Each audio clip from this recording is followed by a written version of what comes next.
گھر سے نکلنے کی دعا، گھر یا مسجد یا کہیں جانے کے لیے باہر نکل کے یہ دعا پڑھنا، بسم اللہ توکلت علی اللہ لا حول ولا قوت الا باللہ۔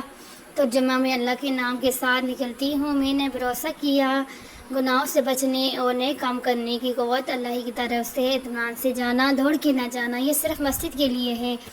گھر میں داخل ہونے کی دعا، اور مسجد جا کہیں سے بھی گھر میں داخل ہوں تو پہلے یہ دعا پڑھیں، پھر گھر والوں کو سلام کریں۔ اللہم انی اسألک خیر المعلج و خیر المخرج، بسم اللہ ولجنا، بسم اللہ خرجنا، وعلی اللہ ربنا توکلنا۔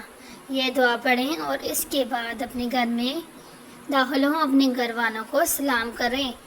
ترجمہ: اے اللہ، میں آپ سے اچھا داخل ہونے اور اچھا نکلنا مانگتی ہوں۔ اللہ کے نام کے ساتھ میں داخل ہوئی اور اللہ کے نام سے ہم نکلیں، اور اللہ نے ہم پر بھروسہ کیا۔ مسجد میں داخل ہونے کی سنتیں: دایاں پیر مسجد میں داخل کریں، بسم اللہ پڑھیں، درود شریف پڑھیں، الصلاۃ والسلام علیک یا رسول اللہ، دعا پڑھیں، اللہم افتح لی ابواب رحمتک، اے اللہ میرے لیے اپنی رحمت کے دروازے کھول دیں۔